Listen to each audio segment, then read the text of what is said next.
Doctor, আমার মায়ের কি অবস্থা? অবস্থা বেশি একটা ভালো।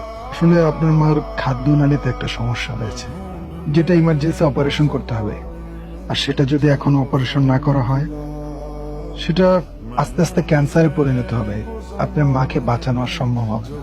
ডক্টর, যা কিছু করার প্রয়োজন আপনি ব্যবস্থা করুন। এই পৃথিবীতে আমার মা ছাড়া কেউ নেই। আমার মায়ের যদি কোনো কিছু একটা হয়ে যায়, আমি নিজে বাঁচতে পারবো না। আপনি ব্যবস্থা করুন। এই অবস্থায় আপনার মার অপারেশনের যত টাকা লাগবে, এই টাকা আপনি ব্যবস্থা করতে পারবেন কিনা সেটা হচ্ছে বিষয়। আপনি আমাকে বলুন, আমার মায়ের অপারেশনের জন্য কত টাকা দরকার? এই তো ধরুন 5 লাখ টাকা। তবে এই টাকাটা 1 সপ্তাহের মধ্যে ব্যবস্থা করতে হবে। যদি অপারেশনটা 1 সপ্তাহের মধ্যে না করতে পারি, তাহলে আর আপনার মাকে বাঁচানো যাবে না। যত তাড়াতাড়ি অপারেশনটা করা যায় রোগীর জন্য ততটাই মঙ্গল। 5 লক্ষ টাকা? 5 লক্ষ টাকা জোগাড় করতে হবে। এখন যদি টাকাটা অ্যারেঞ্জ করতে না পারেন, অপারেশনটাও হবে না। আর অপারেশন না হলে আপনার মাকে বাঁচাতে পারবেন। আপনি আমার মায়ের চিকিৎসার ব্যবস্থা করুন। আমি যেভাবে হোক 5 লক্ষ টাকা জোগাড় করবো। ঠিক আছে সাগর সাহেব, আপনি টাকাটা ম্যানেজ করুন, বাকিটা আমি দেখছি। তাহলে আমি এখন যাই। ঠিক আছে। কি সাগর, চুপচাপ এখানে বসে আছিস যে?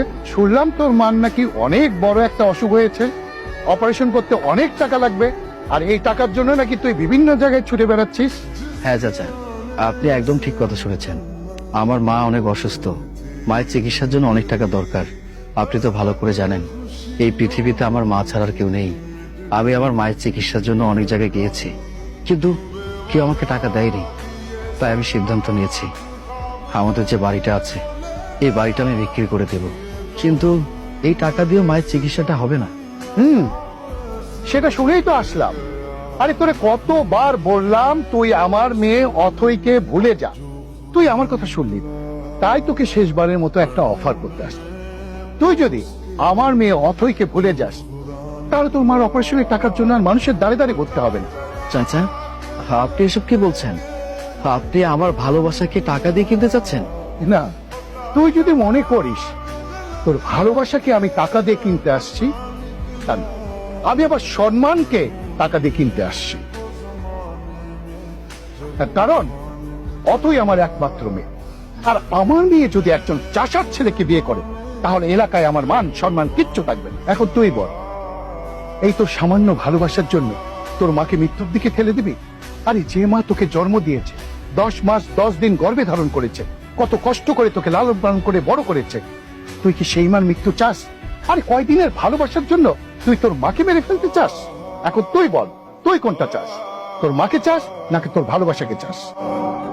ढूंढता था एक पल में दिल जिसे 100 दफा है सुबह नाराज उस दिन रूठी शाम इन खफा वो आईना।